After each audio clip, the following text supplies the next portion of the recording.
Shalom Makia. Brother Maka again back with another addition to the GMS Battle Ass page. First of all, give all praises to Yahweh Bahashim Yahweh Shai and double honor to the apostles and the elders of Great Millstone who rule well and who teach us through the spirit and power of Yahweh Bahashim Yahweh Shai. And salutations to all the hopeful elect out there spreading the word in truth and sincerity. What I want to get into for this lesson, Lord willing, be edifying and Lord willing, be brief also. Just to hate the evil and love the good, because the Heavenly Father and Son is not looking at down at the earth with a happy mood. They hate what's going on earth. It's waxing exceedingly wicked. Homosexuality and transsexuality is running rapid. Some of us brothers be on Instagram and we have our Instagrams and we put edification on there and just the shit that we come across, the shit that we come across in our daily lives, man. The earth is waxing exceedingly wicked, and the people who are going to get saved are going to hate this earth. They're going to hate it and hasten on the day of the Lord to come to establish judgment. So with that, I'm jumping to the scriptures. This is Amos chapter 5, verse 15. Hate the evil and love the good, and establish judgment in the gate. It may be that the Lord, power of hosts, will be gracious unto the remnant of Joseph. Yeah, so that remnant, and down to the nitty gritty, that elect, the remnant of the Israelites who are going to be saved out of here, they're going to feel that way. They're going to hate the evil. They're going to hate America. They're going to hate the so-called white man for all he did. And we proclaim it when we out there on the streets. Yes, we hate the so-called white man. We hate the heathens also. They ain't shit either. And once we grow in this truth, and the Lord show us all the time, hate these people, whether they come into our jobs or however we come across them. And not just them, 2/3 of our people, because they some of the most flamboyant faggots out there. They don't eat nothing right. Everything that they eat is unlawful. You tell them to eat lawfully, they don't want to hear it. So 2/3 of our people are evil too, man. And they gotta go. They have to go. This is Habakkuk chapter 1, verse 13.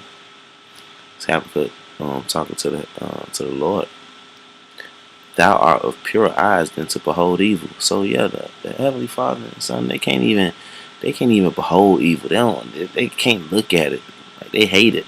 They hate to even look at it. That's why before they flooded the whole earth, and that's why this time the earth is the second death is going to be fire. America's going to be burned up and be a lake of fire because the Most High is tired of looking at this shit. He's tired of looking at America. Don't even want to look at it no more. Thou art of pure eyes than to behold evil, and canst not look on iniquity. Wherefore lookest thou upon them that deal treacherously, and holdest thy tongue when the wicked devour the man that is more righteous than he. Yeah, and that's going into Esau. Esau's shit is not going to keep on going. His little kingdom, it's not going to keep on going. It got to end. The scriptures say the triumphing of the wicked is but for a short time. The Most High is not up there saying, oh, I'm going to let Esau keep on ruling. I'm going to let it play out and let them do what they do. Hell no. It wouldn't be no flesh to save. Esau is a motherfucker, and he gotta get put down. He gotta get put down. These heathens gotta get put down, and 2/3 of our people gotta get put down. Cause 2/3 of our people would kill the prophets if they could, cause they hate us. They hate us when we tell them stop eating pork. They hate us when we tell them to hate their daddy, so-called white man. They hate us when we tell them to put down the weed and shit. They really do hate us. They wish we could just disappear.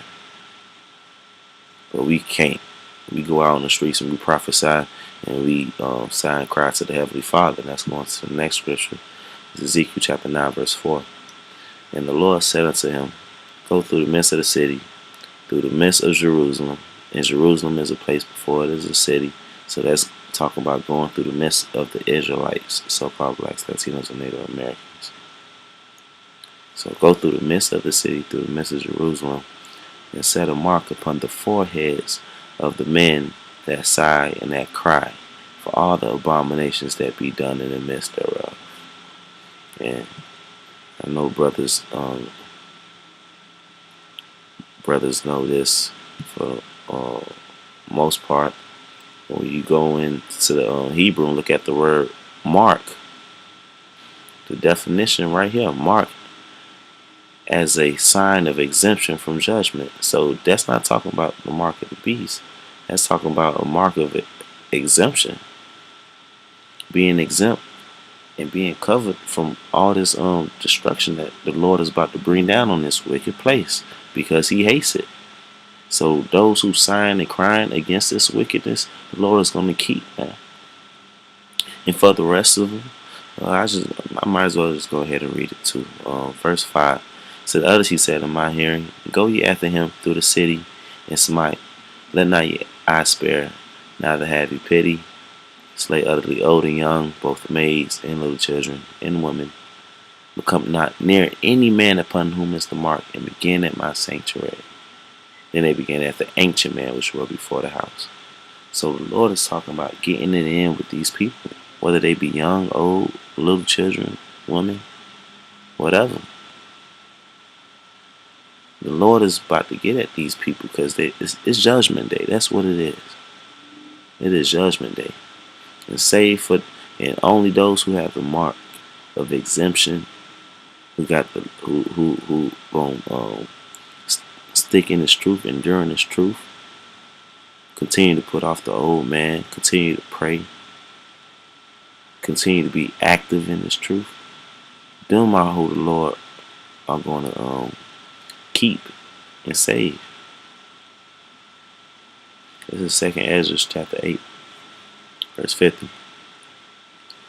For many great miseries shall be done to them that in the latter time shall dwell in the world, because they have walked in great pride. And the world period is full of people who are just prideful. You got gay pride.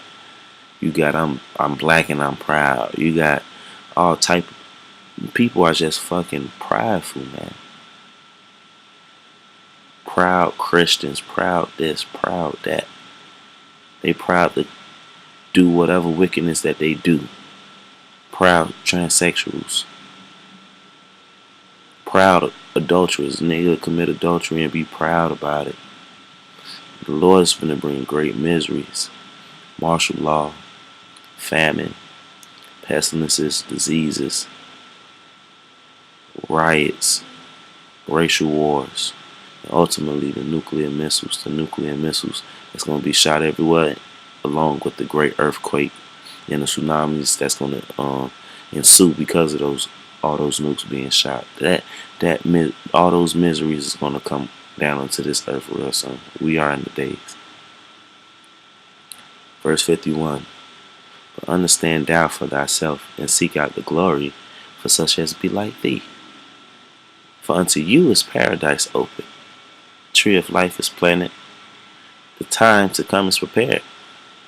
Plenteousness is made ready. A city is builded and rest is allowed. Yeah, perfect goodness and wisdom. Yeah, that's what the elect got coming from. Those who sigh and cry.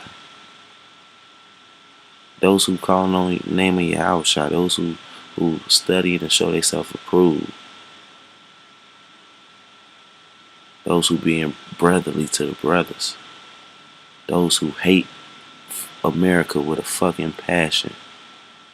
And hastening the day that Yahweh shall come and claim this earth for himself. That's what's laid up for a kingdom. Beautiful kingdom. And to be the first fruits of that kingdom. Verse 53. The root of evil is sealed up from you. Weakness and the moth is hid from you, and corruption is fled into hell to be forgotten. Sorrows are past, and in the end it showed the treasure of immortality. Yeah, because our weakness is going to be gone. The evil that's in this wicked flesh of ours, that's going to be sealed up from us. We're going to have incorruptible, immortal bodies. And that's what's going to be for those who hate the evil and love the good. And with that, all praises to Yahweh Hashem Yahushua. Double honors to the apostles and elders of Great Millstone. Salutations to all the Akim out there, spreading the word and truth and sincerity. Shalom.